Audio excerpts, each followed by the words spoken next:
성경에는 총 3천여 명의 등장인물이 있습니다. 구약에 약 2,500명 이상이 등장을 하고 있고요. 신약에 300에서 400명 정도가 등장을 합니다. 그 3천 명 정도의 인구 가운데 죽음을 보지 않고 하나님 나라로 옮겨진 사람이 딱 두 사람이 있습니다. 한 사람은 엘리야이고 또 한 사람은 바로 우리가 읽은 히브리서 11장 5절 6절에 등장하는 에녹이라고 하는 분입니다. 특별히 성경은 에녹에 대해서 이렇게 말씀하고 있습니다. 다 같이 읽어보겠습니다. 시작. 믿음으로 에녹은 죽음을 보지 않고 옮겨졌으니 하나님이 그를 옮기심으로 다시 보이지 아니하였느니라. 아멘. 성경을 읽고 묵상을 하고 설교를 준비를 하면서 제 마음에 나도 에녹처럼 죽지 않고 하나님 나라에 들어가면 참 좋겠다 하는 마음이 들었습니다. 죽음을 보지 않고 이 세상에서 하나님 나라로 옮겨졌다니 참 부럽습니다. 그러나 꼭 죽음을 보지 않고 하나님 나라로 옮겨지지 않을지라도 적어도 에녹이 가졌던 믿음은 갖고 싶다는 소망을 갖게 됩니다. 그리고 그 소망 정도는 충분히 이룰 수 있는 소망이라고 확신합니다. 할 수만 있으면 오늘 말씀을 듣는 저와 여러분 모두가 에녹이 가졌던 믿음을 갖게 되기를 예수의 이름으로 축원합니다. 도대체 에녹이라고 하는 분은 어떤 믿음을 가졌기에 하나님이 그를 하나님 나라로 옮기셔서 죽음을 보지 않게 하셨을까요? 오늘 성경에서는 그 작은 힌트를 찾을 수 있는 단서가 나옵니다. 히브리서 11장 5절 하반절을 같이 읽습니다. 시작. 그는 옮겨지기 전에 하나님을 기쁘시게 하는 자라 하는 증거를 받았다. 그러니까 옮겨지기 전이라고 분명히 말하고 있습니다. 그러니까 이 이유 때문에 옮겨졌다는 것을 뜻하기도 합니다. 하나님을 기쁘시게 하는 자. 우리 옆에 분과 인사하실까요? 하나님을 기쁘시게 하는 분 되시기를 축원합니다. 그렇게 하나님을 기쁘시게 하는 사람이 됩시다. 아멘. 하나님을 기쁘시게 하는 사람. 얼마나 좋은, 얼마나 행복한 믿음입니까? 에녹의 믿음은 한마디로 표현을 하면 하나님을 기쁘시게 하는 믿음이었습니다. 하나님을 기쁘시게 하는 믿음을 가진 에녹을 하나님은 이 세상에서 죽음을 보지 않고 하나님 나라로 옮기시는 은혜를 베푸셨습니다. 저와 여러분, 오늘부터 저는 3주간에 걸쳐서 매주 한 단락씩 여러분에게 하나님을 기쁘시게 하는 믿음이라는 것이 어떤 것인가를 성경을 통하여 함께 나누면서 저와 여러분의 인생의 목표가 하나님을 기쁘시게 하는 삶, 하나님을 기쁘시게 하는 믿음의 삶을 사는 그런 목표가 생겨지기를 주의 이름으로 축원합니다. 하나님을 기쁘시게 하는 믿음, 오늘은 그 첫 번째입니다. 하나님께 맡기는 믿음입니다. 다 같이 한번 고백해 보겠습니다. 하나님께 맡기는 믿음입니다. 여러분 모두가 하나님께 맡기는 믿음 갖게 되기를 축복합니다. 오늘 본문 히브리서 11장 5절을 다 같이 읽습니다. 시작. 믿음으로 에녹은 죽음을 보지 않고 옮겨졌으니 하나님이 그를 옮기심으로 다시 보이지 아니하였느니라. 그는 옮겨지기 전에 하나님을 기쁘시게 하는 자라 하는 증거를 받았느니라. 아멘. 하나님을 기쁘시게 하다라고 하는 본문의 단어의 헬라어는 유아레스테오라는 단어를 씁니다. 이것은 단순히 감정을 자극하는 기쁨을 뜻하는 것이 아닙니다. 에녹의 삶이, 에녹의 믿음이, 에녹이라는 사람 자체가 하나님께 받아들여져서 하나님이 그를 기쁘게 받으셨다는 뜻입니다. 에녹은 어떤 믿음을 가졌느냐? 하나님을 기쁘시게 하는 믿음. 그 믿음이 원어적으로는 하나님께 받아들여지는 믿음, 하나님께서 그의 삶을 받으시는 믿음을 가졌다. 사랑하는 성도 여러분, 우리는 고백합니다. 하나님을 믿습니다. 예수님을 믿습니다라고 고백합니다. 그런데 우리의 그 고백이 믿음이 아니라 하나님께서 받으시는 믿음이 진짜 믿음인 것을 깨달으시기를 예수의 이름으로 축복합니다. 하나님이 받으셔야 돼요. 내가 기준이 아니라 하나님이 기준이에요. 여러분의 믿음을 하나님이 받으셔야 돼요.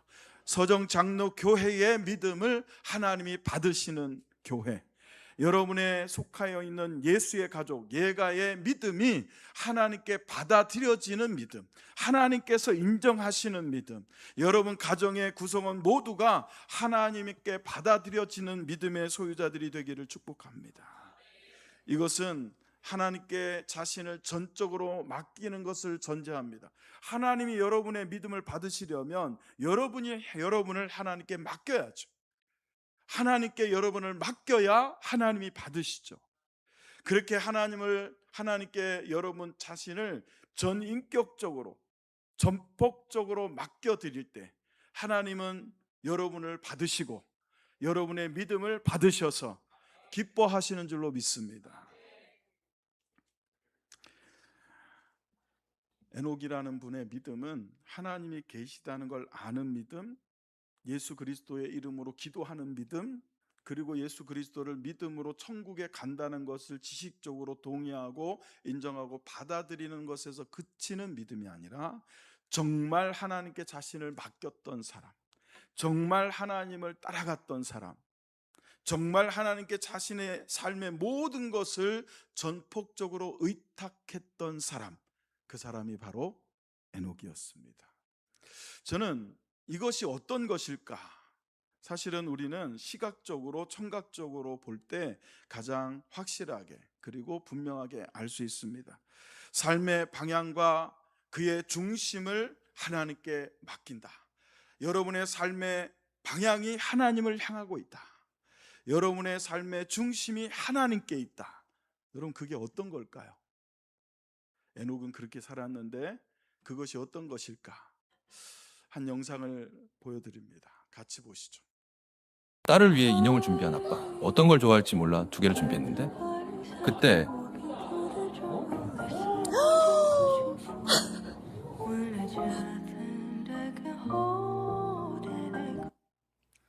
좋은 건 한 번 더 봐야죠. 한번 잘 보시죠. 딸을 위해 인형을 준비한 아빠. 어떤 걸 좋아할지 몰라 2개를 준비했는데 그때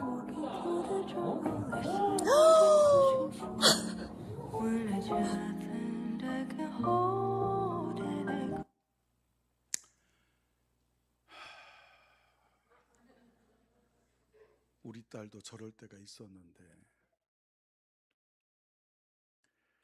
저 어린 여자아이 저 나이 때는요 인형이 전부예요.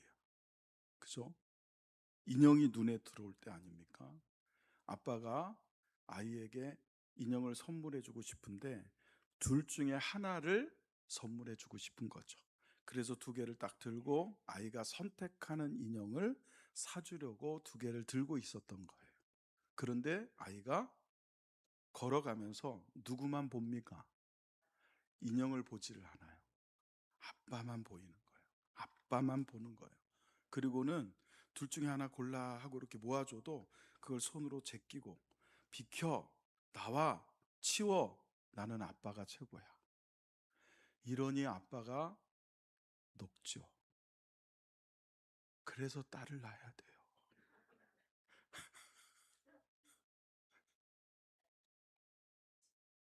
딸도 딸 나름이라는 얘기를 들었습니다. 제가 지금 저기서 누군가 딸도 딸 나름이죠 하는 얘기를 하셨어요.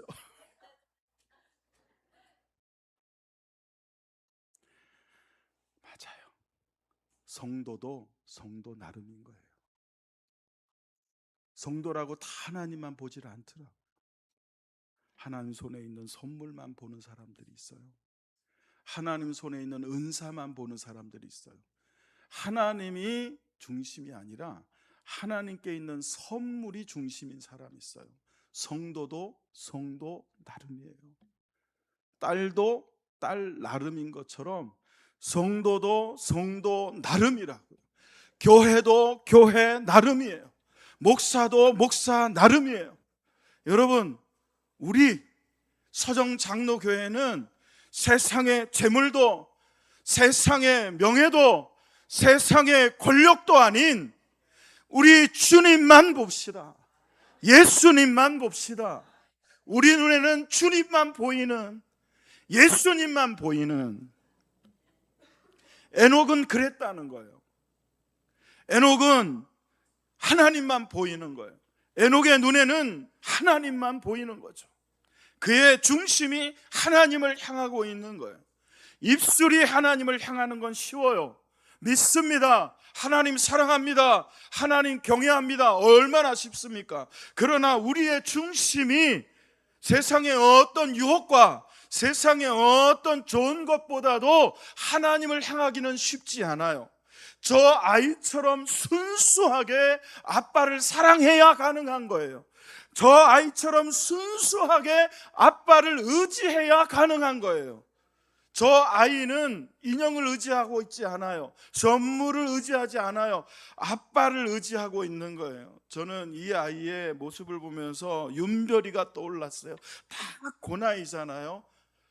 아빠가 찬양대원 대원이기 때문에 연습을 끝마치고 잠깐 집에 가서 윤별이와 우리 강은주 집사님을 태우고 옵니다. 그리고 2층으로 올라가서 예배 전까지 기다리고 있다가 내려와요. 지금도 아빠 품에 안겨 있는데 윤별이에게는요, 다른 누구도 보이지 않는 거예요. 오직 아빠만 보이는 것. 여러분, 우리 모두가 우리 눈에 하나님만 보이는 삶을 추구할 수 있기를 예수의 이름으로 축원합니다. 아이, 목사님 어떻게 그렇게 삽니까? 우리 눈앞에 여러 가지 거치는 것들이 있고 여러 가지 보이는 것도 있고 해야 될 일도 있고 숙제처럼 쌓인 많은 일들이 있는데 어떻게 하나님만 바라보고 삽니까? 여러분이 회사에 가서는 회사 일을 하셔야 돼요. 학생들은 학교 가서는 예수님 생각하면 안 돼요. 공부하셔야 돼요. 그러나 그 중심이 어디에 있든지 무엇을 하든지 그 중심이 하나님을 향할 수는 있다는 거예요. 사랑하는 성도 여러분, 에녹의 삶은 성경이 분명히 말하잖아요. 하나님을 기쁘시게 하는 믿음의 소유자. 목사를 기쁘게 하는 믿음을 가지라는 게 아닙니다. 성도들에게 칭찬받는 믿음을 가지라는 게 아닙니다. 하나님을 기쁘시게 하는 믿음을 가진 사람은 성도들에게도 인정받고 교회에서도 인정받을 줄로 믿습니다. 우선순위의 문제, 오늘 장로님이 기도하실 때 그랬잖아요. 우리의 우선순위를 하나님께 두는 것, 그게 삶의 방향이 하나님을 향하는 거예요. 그것이 삶의 중심이 하나님을 향하는 것입니다. 그렇게 하나님께 우리의 중심을 옮겼을 때 하나님은 에녹을 이 세상에서 하나님 나라로 죽음을 보지 않도록 하시며 옮겨주셨어요. 믿으시기를 축원합니다. 성도 여러분, 히브리서 11장 5절을 읽습니다. 시작. 믿음으로 에녹은 죽음을 보지 않고 옮겨졌으니 그럽니다. 옮겨졌다라고 하는 이 단어가 헬라어로 메타티뎀입니다. 메타티뎀이라는 것은 여기에 있는 이 컵을 여기서 이렇게 옮겼다는 뜻이 아닙니다. 물리적인 옮김, 물리적인 이동을 말하는 것이 아니라 이 단어는 전 인격을, 그의 성품을, 그의 인격과 그의 삶의 방향을 옮겼다는 거예요. 사랑하는 성도 여러분, 우리가 에녹처럼 우리의 방향을, 우리의 삶의 가치관과 방향을 하나님께 두고 우리의 중심을 하나님께로 옮기잖아요. 그러면 하나님도 우리에게 옮겨 오시는 거예요. 하나님도 그를 하나님 나라로 옮겨 주시는 겁니다. 믿음은 우리가 무엇을 이루는 것이 아닙니다. 믿음이라는 건 하나님의 주권에 우리를 맡기는 겁니다. 자, 여러분, 오늘 설교의 흐름을 잘 따라오십시오. 하나님을 기쁘시게 하는 믿음, 우리가 그것을 추구하자는 거예요. 하나님을 기쁘시게 하는 교회, 하나님을 기쁘시게 하는 예가, 하나님을 기쁘시게 하는 가정, 하나님을 기쁘시게 하는 아빠와 엄마와 자녀들, 하나님을 기쁘시게 하는 유치부, 영아부, 유아부, 초등부, 하나님을 기쁘시게 하는 중고등부, 하나님을 기쁘시게 하는 대학 청년부, 하나님을 기쁘시게 하는 123 여전도회, 123 남전도회, 찬양대, 찬양팀, 그리고 여러분 각자 하나하나가 하나님을 기쁘시게 하면, 그렇게 하나님을 기쁘시게 하는 삶을 살았던 사람들이 정해진 시간에 정해진 장소에서 한 믿음으로, 한 성령으로, 한 주를 섬기며 찬양하면 그곳에 하나님의 임재가 충만할 줄로 믿습니다. 그렇게 해야 세상이 변할 수 있어요. 그렇게 해야 세상이 감동하게 됩니다. 그렇게 해야 교회를 사람들이 인정하기 시작합니다. 여러분, 우리부터 하면 돼요. 온 나라가 교회를 지탄하고 비방합니다. 그럴만해요. 그런 말한 일들을 하고 있어요. 그러나 여러분, 거기에 휩쓸려서 우리 또한 교회를 그렇게 바라보면 안 돼요. 하나님이 세우신 교회를 통하여 하나님은 복음의 빛을 발하게 하시고 죽어가는 흑암 속에 있는 자들에게 진리의 빛을 발하게 하시는 줄로 믿습니다. 누구를 통하여? 하나님을 향하여 있는 여러분을 통하여, 그의 중심이 하나님을 향하고 있는 여러분을 통하여 세상에서 교회로, 사망에서 생명으로 메타티뎀이 우리를 옮겨 놓으신 에녹처럼 이 세상에서 하나님 나라로 죽음을 보지 않고 옮기시지는 않았어도 세상에 있던 우리를 불러 하나님 나라로 들어가게 하시고, 사망의 권세 아래 있던 우리를 메타티뎀이 옮겨서 생명으로 옮기신 그 하나님의 은혜가 하나님을 중심으로 하나님을 향한 믿음을 가지고 삶의 방향을 하나님께로 고정하고 걷는 여러분 모두에게 하나님께서는 그렇게 행하실 줄로 믿습니다. 맡긴다라고 하는 단어를 떠올리면 저는 그래요. 제일 먼저 떠올렸던 게 은행이 떠오르더라고요. 우리가 돈이 생기면, 그리고 좀 돈이 많아지면 그걸 들고 다니면 잊어버릴 수도 있고 도둑 맞을 수도 있으니까 집에다 두질 않습니다. 어디다 둡니까? 그런 건 참 잘 아시죠. 은행에다 맡겨요. 왜 맡길까요? 첫째는 은행을 신뢰하기 때문에 그래요. 은행을 믿는 거예요. 내가 돈을 맡겨 놓으면 적어도 내 돈을 은행이 잘 보관해 줄 거라고 믿는 거예요. 그러니까 맡기죠. 그런데 하나님께 우리의 삶을 맡긴다고 할 때 어떤 분들은 그 맡기는 것을 은행에다가 우리의 돈을 맡기는 것처럼 맡기는 분들이 있어요. 예배 때 맡깁니다. 기도하면서 맡겨요. 하나님, 이런 어려운 문제가 있습니다. 맡아주세요 하고 맡겨요. 그래 놓고는 어떻게 합니까? 은행에 맡긴 돈은 반드시 찾아가야 돼요. 안 찾아가실 분, 맡겨만 놓을 분은 아무도 없어요. 은행에 맡길 때는 언젠가는 내가 필요할 때 이것을 찾아서 쓰려고 맡기는 거예요. 그런 식으로 여러분의 짐을, 그런 식으로 여러분의 인생을 하나님께 맡기는 분들이 있어요. 예배 들어와서는 맡깁니다. 찬양하며 맡겨요. 기도하며 맡깁니다. 말씀 들으면서 맡깁니다. 하나님 맡아주세요 해놓고 집에 갈 때는 어떻게 합니까? 은행에서는 이자도 잘 안 쳐줘요. 빌려줄 때는 4%, 5%, 8%, 10%까지 이자를 떼면서 맡겨놓은 돈의 이자는 1%, 2% 굉장히 짜게 줘요. 그런데 교회에서 예배 드리고 하나님 앞에 자기의 무거운 짐을 맡기고 갈 때는 그 짐만 찾아가는 게 아니라 이자에 이자를 쳐서 한 300%, 500%, 1000%짜리 짐을 가지고 돌아간단 말이에요. 사랑하는 성도 여러분, 하나님께 맡기세요. 그리고 돌아갈 때는 맡겨 놓았으면 그 무거운 짐들은, 여러분의 인생은, 여러분의 어려움은 하나님께 맡기고 나서는 도로 찾아가지 말고 하나님께 온전히 맡기시기를 예수의 이름으로 축원합니다. 여러분, 하나님께서 여러분의 육체도 새롭게 하실 것을 믿으십니까? 여러분의 마음도 새롭게 하실 것을 믿으십니까? 하나님께서 여러분의 영혼도 새롭게 하실 것을 믿으십니까? 여러분, 그것을 믿는다면 예배하면서 하나님, 제가 일주일 동안 야근하고 새벽부터 저녁 늦은 밤 시간까지 일하느라고 오늘 너무 피곤합니다. 예배 중에도 너무 피곤합니다. 오늘은 하나님 좀 이해해 주십시오. 제가 졸든지 제가 피곤해서 딴 생각을 하거나 눈을 감고 있어도 좀 이해해 주십시오가 아니고, 하나님, 저의 육체의 피곤도 맡깁니다. 주님, 제 육체의 피곤도 하나님께 맡기오니 새롭게 하시고 상쾌하게 하시고 유쾌하게 하시고 기쁘게 하시옵소서. 제 허리의 통증도 맡깁니다. 제 관절의 통증도 맡깁니다. 하나님, 치료하소서, 깨끗게 하소서 하실 줄로 믿으세요. 은행이 여러분의 돈을 맡으면 관리해 줄 것을 믿는 것만큼만 믿으세요. 은행에 돈을 맡기고 그 은행을 믿는 것만큼도 하나님을 믿지를 않아요. 맡기고 도로 찾아간다니까. 기도해놓고 도로 찾아가요. 이자에 이자까지 붙여서 찾아가요. 맡겼으면 나은 줄로 믿고 감사하셔야지. 해결하신 줄로 믿고 감사하셔야지. 에녹은 그렇게 살았다는 거예요. 아유, 목사님, 성경 어디에도 에녹이 그렇게 살았다는 말이 안 나오는데요? 얼마나 유아적인 발상입니까? 문맥을 잘 보세요. 에녹의 삶에 대해서 여러분 몇 구절 말하지 않아요. 창세기에도 굉장히 짧게 말합니다. 더군다나 히브리서에서도 딱 두 절, 그거 외에는 말하고 있지 않아요. 그러나 그 짧은 성경이지만 앞뒤 그의 삶의 과정, 여정, 끝을 보면 여러분, 에녹이 어떤 믿음을 가졌는지가 나와요. 자, 하나씩 살펴봅니다. 사랑하는 성도 여러분, 하나님을 기쁘시게 하는 삶의 믿음은 첫 번째 어떤 믿음? 맡기는 믿음. 누구에게? 하나님께. 그럼 어떻게 맡겨야 되느냐? 어떻게? 성경에서 맡긴다라고 하는 의미를 가진 여러분 주제가 많지만 구약에서 특별히 딱 세 단어를 통해서 여러분도 하나님께 맡기는 믿음, 그래서 하나님이 여러분의 믿음을 기뻐하실 만한 그런 믿음을 갖도록 하기 위한 딱 세 단계를 말씀을 드립니다. 잘 들으시고 이렇게 해보세요. 그러면 여러분의 짐을 맡기고 여러분의 인생을 맡기게 되고 정말 하나님을 전폭적으로 의지하는 삶을 살아서 여러분도 에녹처럼 하나님을 기쁘시게 하는 믿음의 삶을 살게 될 줄로 믿습니다.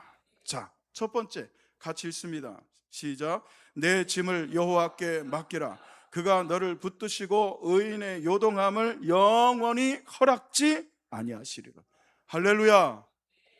여러분, 내 짐을 여호와께 맡기라 해요.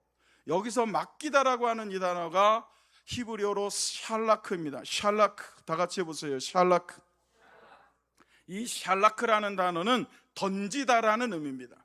마치 투수가 공을 포수에게 던지듯이 그렇게 던지는 것을 샬라크라고 그래요. 그런데 그 던지다라는 뜻을 가진 샬라크를 여호와께 맡긴다고 번역을 했습니다. 내 짐을 여호와께 던져라. 너의 손에 있던 것을 놓아버려라, 그런 뜻이에요. 너희들이 붙잡고 있는 그 짐을 하나님께 던져라. 여러분의 손에 있는 짐을 하나님께 샬라크 던지시기를 예수의 이름으로 축원합니다. 다시는 이 짐을 붙잡지 않겠다는 결단입니다. 시편 55편은 다윗이 가장 인생에서 고통스러운 순간에 하나님께 지어드렸던 찬양시입니다. 여러분, 다윗을 잘 아시죠? 다윗의 아들 가운데 셋째 아들이었던 압살롬이라는 사람이 있습니다.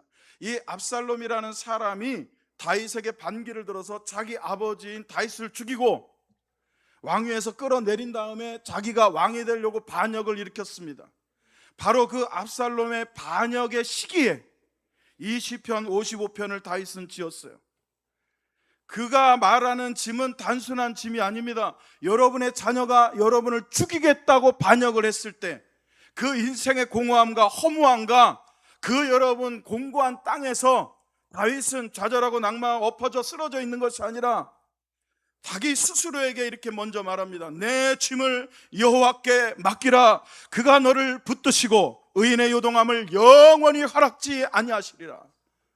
아멘이십니까? 사랑하는 성도 여러분, 다윗이 자기 아들 압살롬이 자기를 죽이겠다고 쫓아오는 그 반역의 시기에 그 고통스러운 정신적, 심적, 영적 그 고통의 암흑의 시기에 자기의 짐을 하나님께 던져버린 거예요. 맡기는 것은 내가 붙잡고 있는 것을 포기하고, 내가 붙잡고 있던 것을 포기하고, 내가 붙잡고 있던 것을 내려놓고 그 붙잡고 있던 것을 하나님께 던지는 것입니다. 그게 먼저예요. 순서가 바뀌면 안 됩니다. 두 번째, 다 같이 읽어봅니다. 시작. 내 길을 여호와께 맡기라.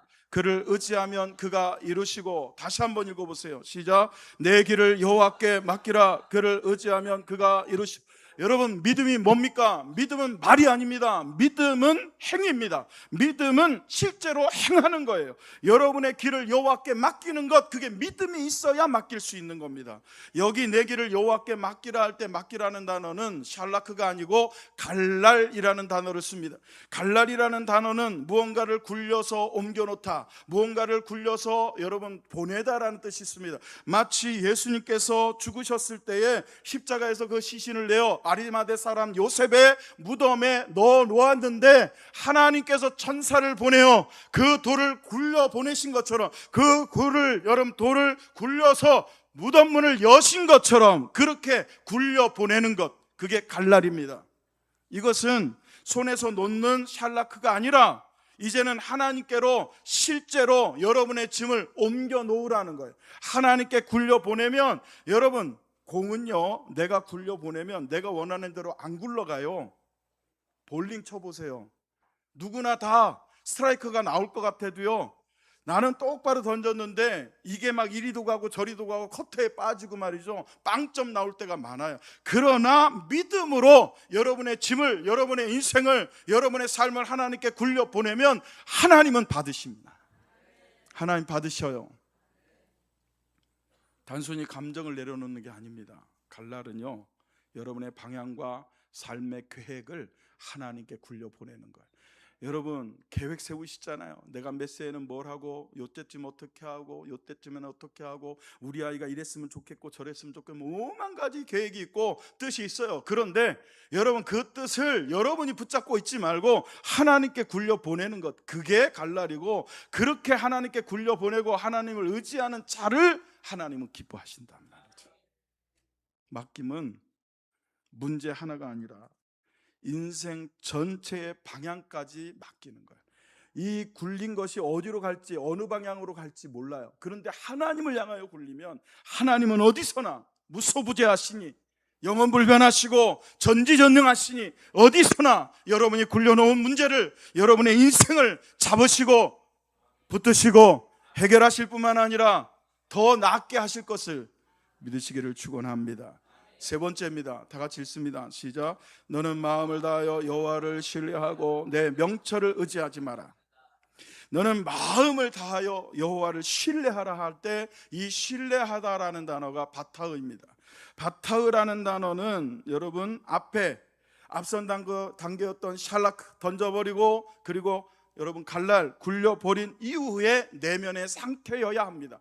여러분이 가지고 있던 짐을 하나님께 던지고 여러분의 인생의 방향을 하나님께로 고정하여 굴렸다면, 이제 여러분에게는 하나님을 믿는 믿음으로 말미암은 안심, 하나님께 여러분의 모든 짐을 내려놓고 여러분의 인생을 맡겨드린 것에 대한 평안이 있어야 될 줄로 믿습니다.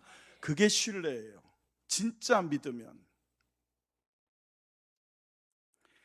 저는 어린아이를 굉장히 이뻐하고 좋아합니다.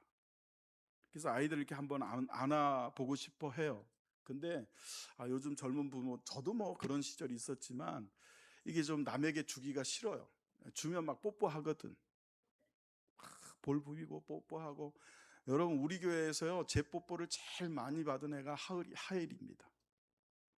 하엘이가 기억을 할지는 모르겠어요. 아무튼 교회만 오면 제가 하엘이를 안고 엄마가 보는 앞에서도 뽀뽀를 했지만 뭐 입에다는 안 했어요. 볼에다 했어요. 이마에다 하고 볼에다 하고. 너무 이쁜 거예요. 하엘이가 너무 이뻐서 뽀뽀를 해요. 그 막 내가 있는 사랑 없는 사랑을 다 줍니다. 쟤 때문에 제가 추파춥스를 한 통씩 사다 놨어요. 뽀뽀 한번 받아보려고. 내가 하는 게 아니라 지가 좀 해줬으면 하고. 맨날 내가 하잖아. 네가 한번 해봐라 하고 줘요. 그럼 가끔 해준단 말이에요. 그렇게 여러분 저한테 푹 안겨 있으면 얼마나 행복한지 몰라요. 내가 하일이한테 인정받았구나, 하일이가 나를 받아줬구나 하는 그런 뿌듯함. 근데 여러분 하일이가 제품에 계속 있을까요? 어느 순간 찾아요. 뭘 찾아요? 추파춥스 필요 없어요. 과자 필요 없어요. 인형 필요 없어요. 뭘 찾을까요? 엄마 찾는 거예요. 엄마. 여러분은 가끔 찾잖아. 누구를? 하나님. 급할 때만 찾잖아요. 누구를? 하나님. 그건 맡기는 게 아니에요. 그건 바타흐가 아니에요. 그건 신뢰하는 게 아니에요. 늘 하나님을, 늘 주님을, 어디서나 하나님을, 언제나 하나님을. 아멘 안 하신 분들은 왜 이렇게 강팍하세요? 언제 아멘 하시려고? 죽어도 못 맡기겠어요? 죽어도 안 맡길 거예요? 그건 아니죠. 기회를 놓쳤을 뿐이에요. 그죠? 그러니까 기회를 드릴게요. 늘 하나님을, 언제나 어디서나 하나님을.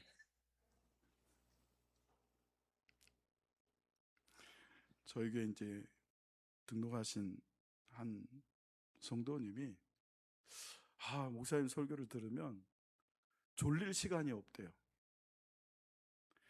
근데 그게 참 저한테는 좋은 말씀, 목사님 말씀 참 좋다 이런 의미이기도 하지만, 한편으로는 그거보다는 목사님 설교는 깊이가 있다는 말을 듣고 싶어요. 저는 물론 그런 의미도 있겠지만.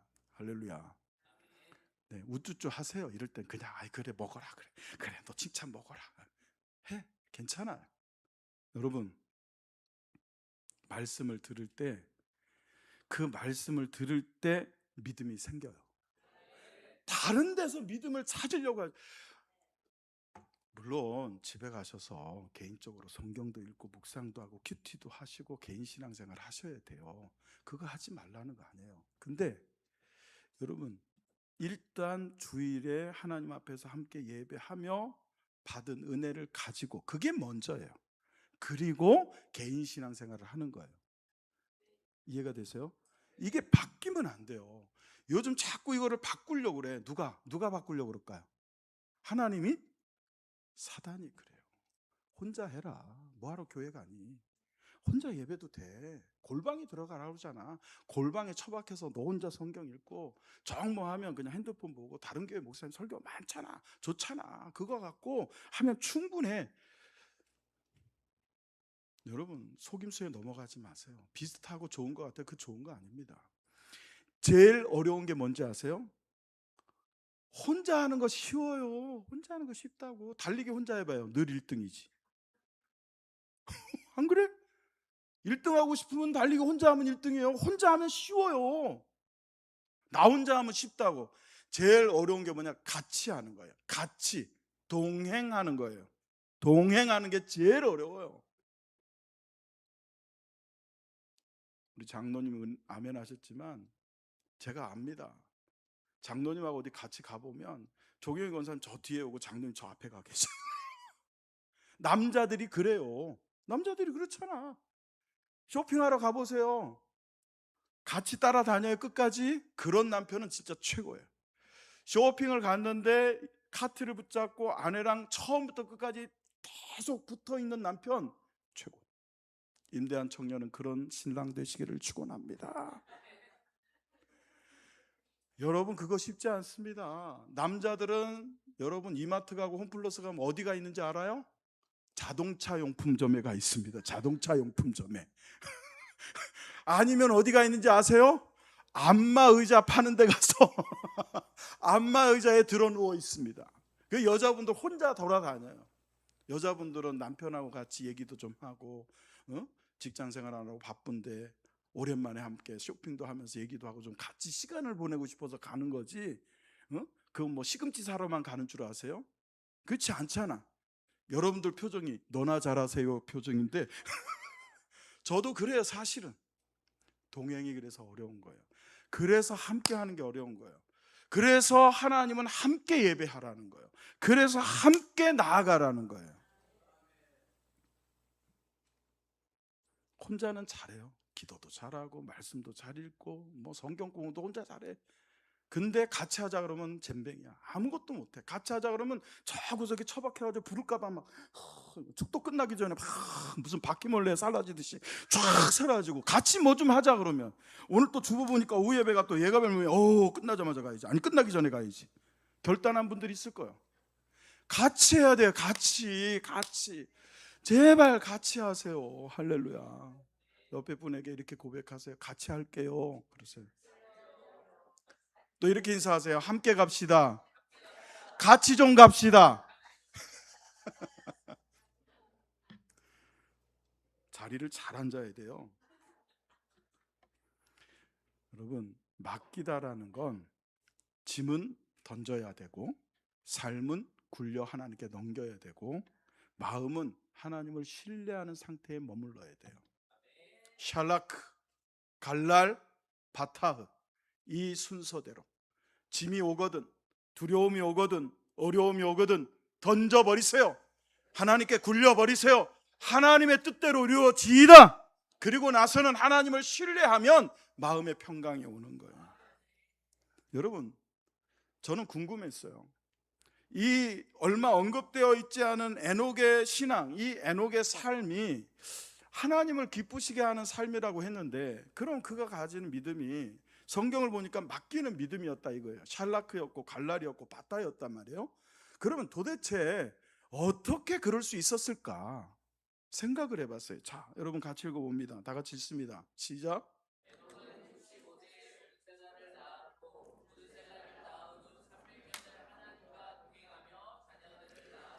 65세에 아들을 낳았대요. 어머 남사스러워라. 65세 할아버지가 아들을 낳았대. 근데 이때는 나이가 뭐 300년, 900년 막 이랬을 때니까 아직 어릴 때예요. 65세. 몇 세에? 65세가 돼서 누구를 낳았어요? 무드셀라를. 아들을 낳았단 말이야. 근데 성경 분명히 말합니다. 에녹이 처음부터 태어나서부터 65세 되기까지 계속 하나님을 기쁘시게 하는 믿음의 사람이었느냐? 아니었다는 거예요. 그걸 어떻게 아느냐? 여러분 창세기 5장 22절을 보면 무두셀라를 낳은 후 300년을 하나님과 동행했다. 그 전에는 아니었다는 얘기지. 제가 잘못 해석한 건가요? 너무 과하게 해석한 건가요? 정확하게 이해하고 있는 거예요. 65세까지는 하나님과 동행하지 않았는데 무두셀라를 65세에 낳고 그 무두셀라를 낳은 65세부터 300년을 하나님과 동행했다. 그러니까 무두셀라라고 하는 사람의 인생에서 65세가 되는 그 해, 아들을 낳았던 그 해, 그리고 그 아들의 이름이 무두셀라였던 바로 그 해가 바로 에녹이 하나님을 기쁘시게 하는 믿음을 가진 인생의 중요한 터닝 포인트 기점이었다는 것을 알 수 있다는 거죠. 저는 이게 참 은혜가 됐어요. 어떤 사람은 태어날 때부터 그런 믿음을 가지고 태어나, 너는 그런 믿음을 가지고 태어나지 못했어, 이래 버리면요 우린 소망이 없어요. 그렇잖아요. 근데 성경을 보니까 그게 아니라는 거야. 에녹도 처음에는 안 그랬다. 처음에는 하나님과 동행하는 믿음의 사람은 아니었다. 근데 어떤 계기를 통해서 그가 그렇게 바뀌었다, 변화되었다. 그래서 저는 그때 무릎을 치면서 할렐루야, 나도 바뀔 수 있구나, 나도 변화될 수 있구나, 나 같은 자도 하나님 바꾸시려고 하는구나. 자, 보십시다. 무드셀라흐라고 하는,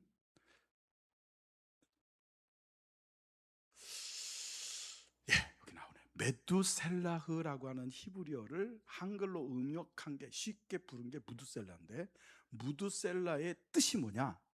던지다라고 하는 단어에서 파생이 됐어요. 그래서 이 던지다라는 데서 창을 던지는 자라고 확장이 됐고, 나중에 신학적으로 이 의미가 어떻게 확장이 됐냐면, 그가 죽을 때에 그것을 보리라. 무드셀라가 죽을 때 그것을 보리라. 그가 죽을 때 심판이 오리라 라는 이름의 뜻이에요.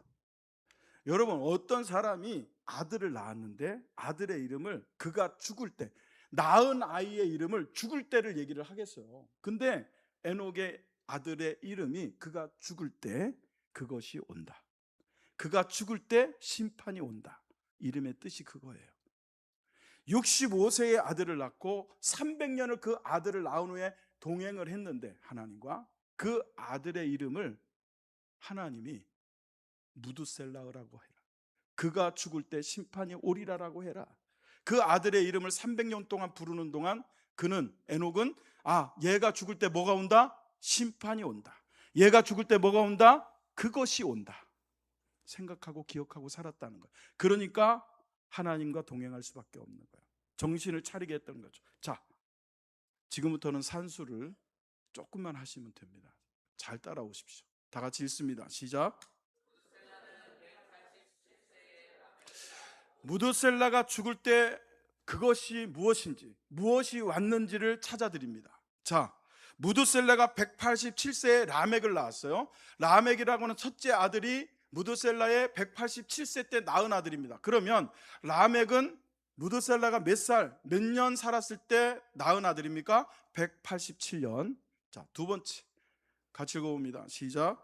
라멕은 182세에 아들을 낳고 이름을 노아라 하였더니. 노아라는 이름 아시죠? 노아의 방주, 노아의 홍수, 바로 그 노아입니다. 자, 무드셀라로부터 시작해서 노아가 태어나기까지의 기간이 몇 년입니까?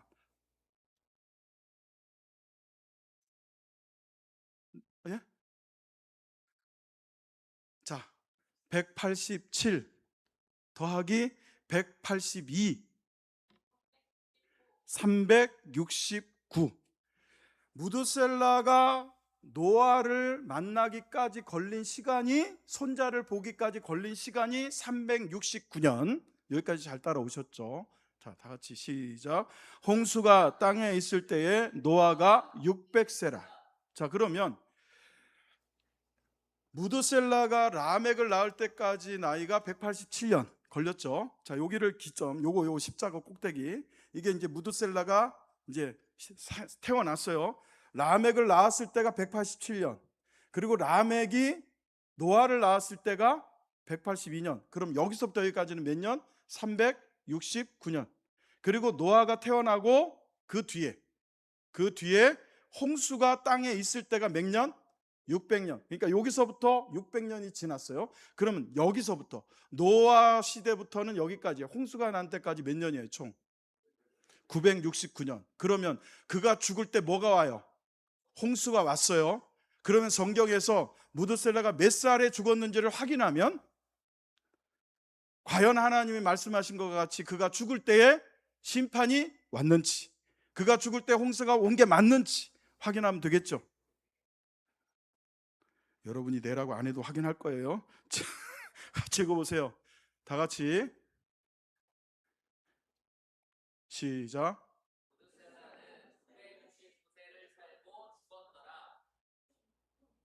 정확하게 무드셀라가 태어나고 969년이 되던 해에, 무드셀라가 라멕을 낳고 187년에, 그리고 그 후 182년에 라멕이 노아를 낳고, 노아가 600세 되던 그 969년이 지난 그 해에 홍수가 왔고, 바로 그 해에 무드셀라는 죽었습니다.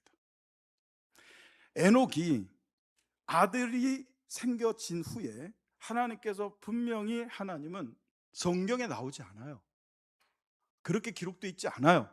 그러나 이렇게 우리가 성경을 파헤쳐 보면 에녹이 65세에 무드셀라를 낳고 그의 인생이 하나님과 동행하는 인생으로 바뀌었다면 그 아들이 그의 인생의 터닝 포인트가 된 거예요. 그리고 그 아들에게 계시하신 하나님의 계시가 뭐예요? 하나님이 심판하실 것이다. 네 아들이 죽으면 그때 그것이 오고 그것이 심판이 올 것이다. 그 두려운 말씀을 붙잡고, 하나님의 심판에 그 경고를 붙잡고 그 말씀을 붙잡고, 에녹은 그 뒤부터 조금도 곁길로 가지 않고 조금도 다른 것에 한눈 팔지 않고 오직 하나님만 보며 오직 하나님과 동행하는 삶을 살았더라. 그리고 그렇게 하나님을 동행하며 살았던 에녹이 300년 후에 하나님이 데려가심으로 땅에 있지 아니하였고, 그의 손자는 홍수가 나기 전에 죽었을까요? 아니면 홍수에 죽었을까요? 홍수에 죽었다는 분은 참 나쁜 사람이에요. 홍수 나기 전에 죽어야죠. 예? 홍수가 나고 홍수에 죽으면 그건 심판받은 거 아니에요? 무드셀라는 홍수가 나는 해에 죽었어요. 그리고 그가 죽은 후에 심판이 온 거예요. 자, 여러분, 주님이 다시 오십니다. 예수님 다시 오십니다. 그때 최후의 심판이 있습니다. 할렐루야. 우리는 그 시기를 살아가는 거예요. 그게 600년 후일지 1000년 후일지 2000년 후일지는 모르지만 그 어느 시점에 살고 있어요. 그 심판의 경고를 우리는 이미 받았어요. 내가 하늘로 올려간 것처럼, 지금 하나님 주님이 하늘로 올려가신 것처럼 다시 오시리라 성경은 약속하고 우리에게 이미 심판의 때를, 마지막 때를 경고하셨어요. 여러분에게 안 한 거 아니에요. 노아에게만 말씀하신 거 아니고, 에녹에게만 말씀하신 거 아니고, 라멕에게만 말씀하신 거 아니고, 무드셀라에게만 말씀하신 것이 아니라 우리에게도 최후의 심판을, 홍수의 심판 정도가 아닌, 노아의 시대의 심판 정도가 아닌 최후의 더 이상의 기회가 없는 마지막 심판을 이미 계시하신 줄로 믿습니다. 그 계시를 우리는 받았으니 노아보다도 더 주님 중심으로, 에녹보다도 더 하나님 중심으로 살아야 되지 않느냐 말이죠. 사랑하는 성도 여러분, 에녹의 믿음은 자신의 삶을 하나님께 맡기는 삶이었어요. 처음부터 그러지 않았어요. 65세 때까지는 여러분 성경이 기록하고 있지 않지만 충분히 하나님과 동행하지 않았기에 65세 이후에 무드셀라를 낳고부터 하나님과 300년을 동행하며 살았다라고 말하고 있고, 그 무드셀라를 통하여 계시된 말씀은 심판을 경고한 말씀이라는 것이 분명하고 확실하잖아요.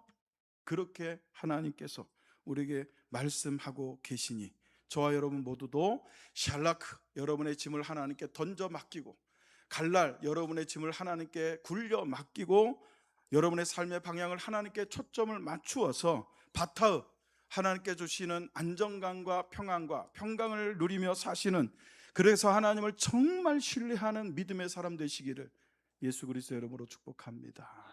사랑하는 성도 여러분, 우리 옆에 분에게 권면하며, 이렇게 권면을 할 때는 너 그렇게 살아라가 아니라 나 그렇게 살겠습니다 하고 다짐하며 권면하는 거예요. 우리 서로 자신에게 또 옆에 사람에게 이렇게 권면하며 축복하겠습니다. 하나님을 기쁘시게 하는 삶을 삽시다. 그렇게 인사합니다. 하나님을 기쁘시게 합시다. 하나님을 기쁘시게 합시다. 하나님을 기쁘시게 하는 사람, 그 삶, 그 믿음, 첫 번째가 뭡니까? 맡기는 거예요. 하나님께 맡기는 것. 하나님께 맡기시겠습니까? 그런 믿음을 결단하며 주신 말씀 붙들고 찬양한 후에 기도하시겠습니다.